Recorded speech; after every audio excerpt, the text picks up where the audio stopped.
on the morning of December 10, 1996, I woke up to discover that I had a brain disorder of my own. A blood vessel exploded in the left half of my brain. And in the course of 4 hours, I watched my brain completely deteriorate in its ability to process all information. O cérebro humano tem a capacidade de se recuperar e de encontrar a felicidade. Essa é a lição de Jill Taylor, a autora do livro A Cientista que Curou o Próprio Cérebro, que virou best-seller mundial. Jill, que ensinava neuroanatomia na Universidade de Harvard, sofreu um derrame há 13 anos. Perdeu as funções do lado esquerdo do cérebro. Com a ajuda da mãe, Jill levou 8 anos para se recuperar e hoje é absolutamente normal. Mas nesse processo, ela descobriu como usar o lado direito do cérebro, onde, segundo ela, reside um profundo sentimento de paz e felicidade. As conferências de Jill sobre o potencial do cérebro viraram uma febre na internet, vistas por milhões de pessoas. Numa passagem rápida por Nova York, ela falou ao milênio sobre o que descobriu. Qualquer um pode aprender a usar o cérebro para ser feliz. So when you had the stroke, you lost the left side of the brain, you only had the right side. And that made you feel this deep inner peace. What was that? Well, the left hemisphere has language. So language is my ability to create sound, place meaning on that sound. I can communicate with you, you do the same thing.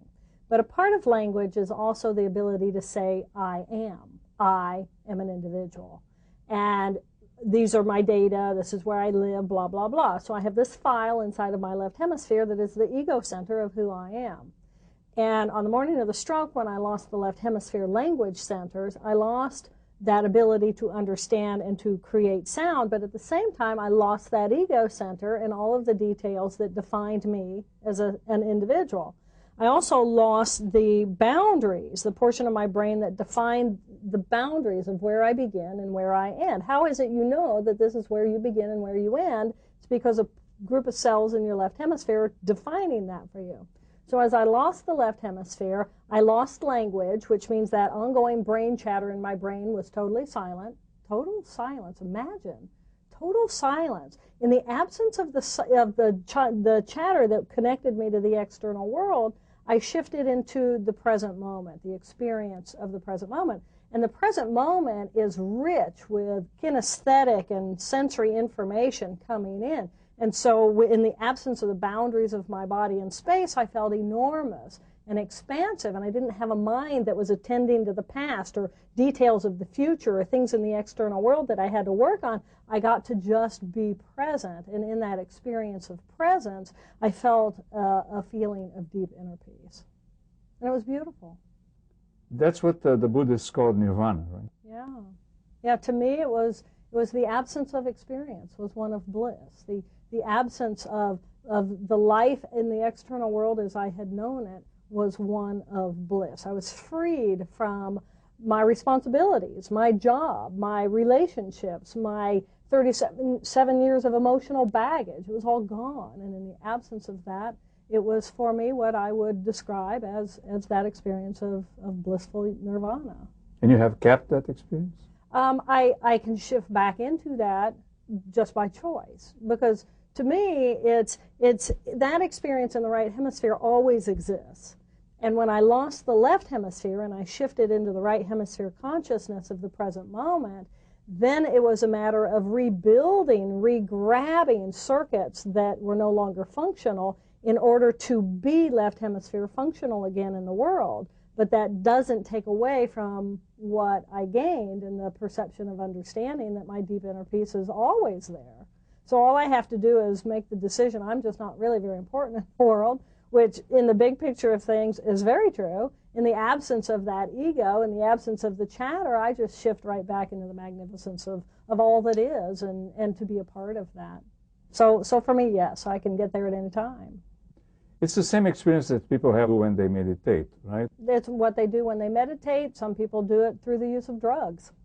So it's a place in the brain, it's an experience that's always running. The question is, what else is running that is inhibiting your ability to have that experience? But that what else is the left hemisphere, right? And we need that to function. Absolutely. We need that to. Absolutely. How did you recover that? It was a long process.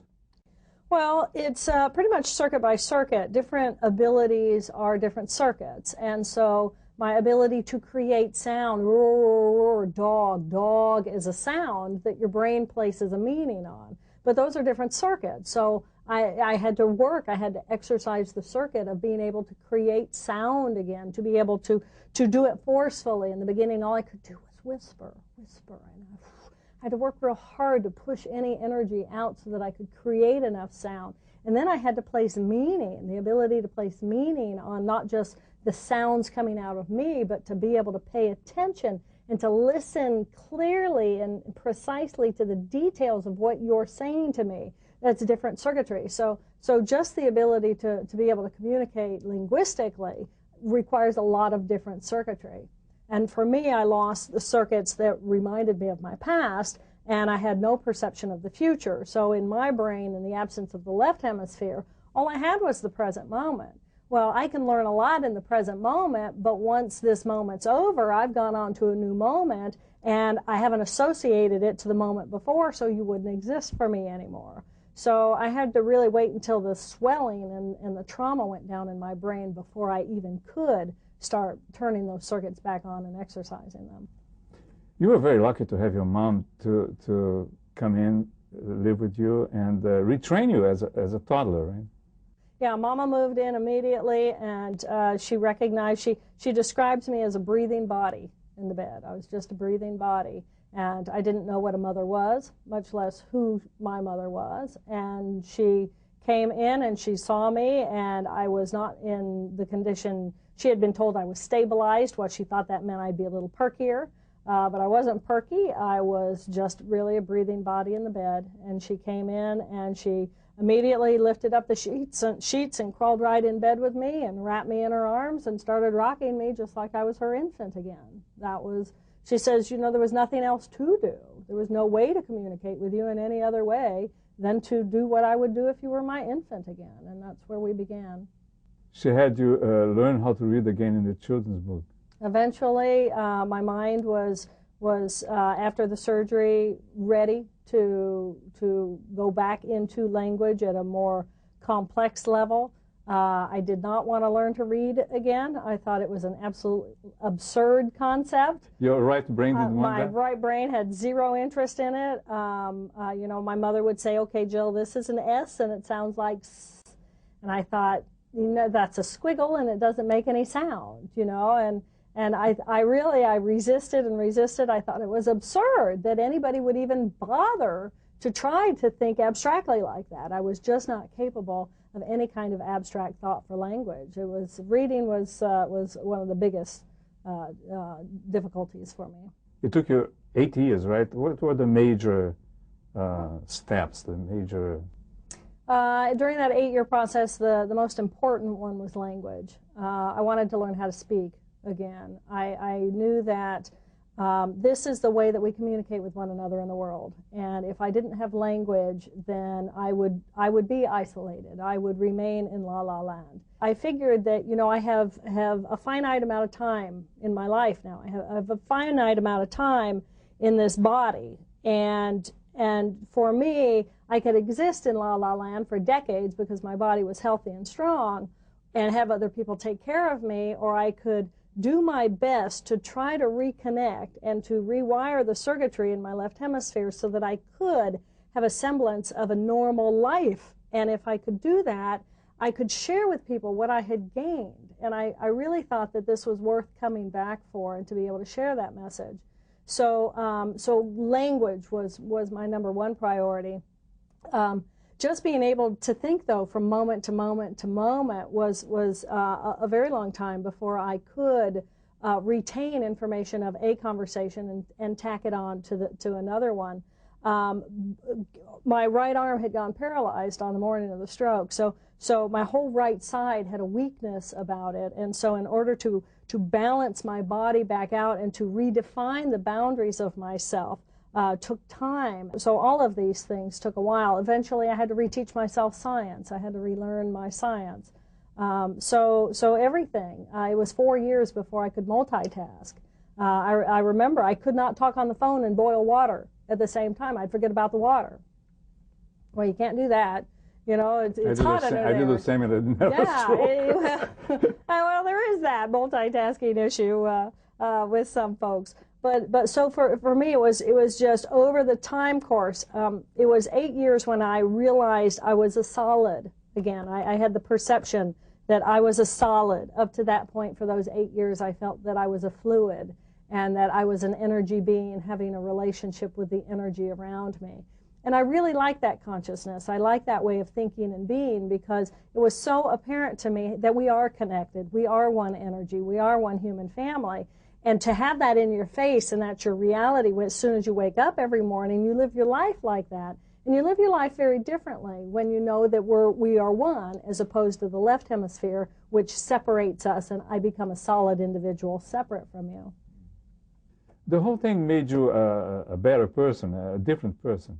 It made me a very different person, and I agree. To me, there's an improvement in my character. I'm not about me anymore, the individual. I'm not on the career track of how do I advance myself? How do I climb the Harvard ladder? How do I do this? Now I'm more about, I've got this much time on the planet, and if I'm lucky, it's another 50 years.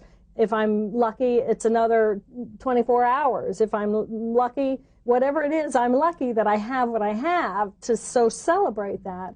But at the same time, when I see myself in relationship to other humans as my family, I'm much more compassionate. I'm much more open to mistakes. I'm more open to forgiveness. I'm more open to celebrating our similarities instead of focusing on our differences and letting that come between us. So what is the basic things that you think that doctors and families and people who have this kind of disabilities should learn about? Well, I think the most important thing is to recognize that the brain is capable of recovering. The cells are designed to reconnect with one another, to create new connections. And I believe that if any individual in any condition is paying attention to what is going on in the processing of their brain, that they can reach a higher quality of life. Does that mean that if you cut a nerve, it's going to completely heal and you won't be paralyzed anymore? Absolutely not. But if you do pay attention to what is going on inside, you can increase your quality of life. And attitude is everything. You have two very separate hemispheres of your brain, and they think about things totally differently. And I can say, woe is me, this is a bummer, or I can say, thank God I'm a survivor. What can I do now in order to help myself get better? So I think attitude is huge. I think attitude of the medical community is absolutely enormously important. Because if you're my physician and you come to me and you say, I'm sorry, Jill's had this major trauma and she's never going to get anything back, so, you know, don't even bother, then nobody's going to bother, and I'm not going to bother, and nobody's going to try. Well, what if that doctor's wrong? And often the doctor is wrong, and we can have more recovery because this organ is actually designed to help heal itself. So one of the other things that I think that we need to advocate for is sleep. I think sleep is critically important. And if I'm exhausted and my brain is saying you are overload stimulation, you need to close it off, go to sleep, organize and file all the information you've gotten, and then wake up fresh and ready to engage with new stimulation. But as soon as you're exhausted again, go back to sleep and recognize that sleep is a healing thing. If someone is napping, it's not, oh, bummer, she had this stroke and now all she does is sleep. No, sleep is healing time for me, and that needs to be honored and appreciated and valued for what it is at a neurological level. One thing that you say is that you have to focus, and you did that, on your abilities, the abilities that you gain every day instead of the disability. Exactly. You know, I had lost so much. I was non-functional on the right half of my body, my left hemisphere. My memories were gone. I was drooling. It was so easy to focus on what I couldn't do. And what I needed was people to focus on what I could do in order to take me to the next step of ability.